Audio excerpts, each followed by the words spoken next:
第1146章偷学。萧炎望着那嫣然轻笑的曹颖，他自然是知道，此刻即便他主动退出，叶家也将会顺利地保留下5大家族的名额，但对方却是已将话说到了这个份上，若是就此退出的话，倒是显得弱了气势。而且对于曹颖这位号称丹塔未来巨头的候选者，萧炎对他也是极感兴趣，因为他知道这曹颖也将会参加这一次的丹会，而到时候他必然将会是自己的劲敌，若是能够在此时与其略微交手，倒也是能够勉强的摸清一下对方的底，如此也不至于到时候显得措手不及。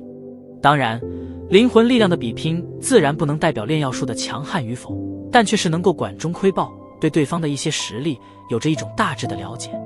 终其上种种缘由，这主动退出之事，萧炎自然是不会去做，因此曹颖的这番挑衅，他需要接下来心中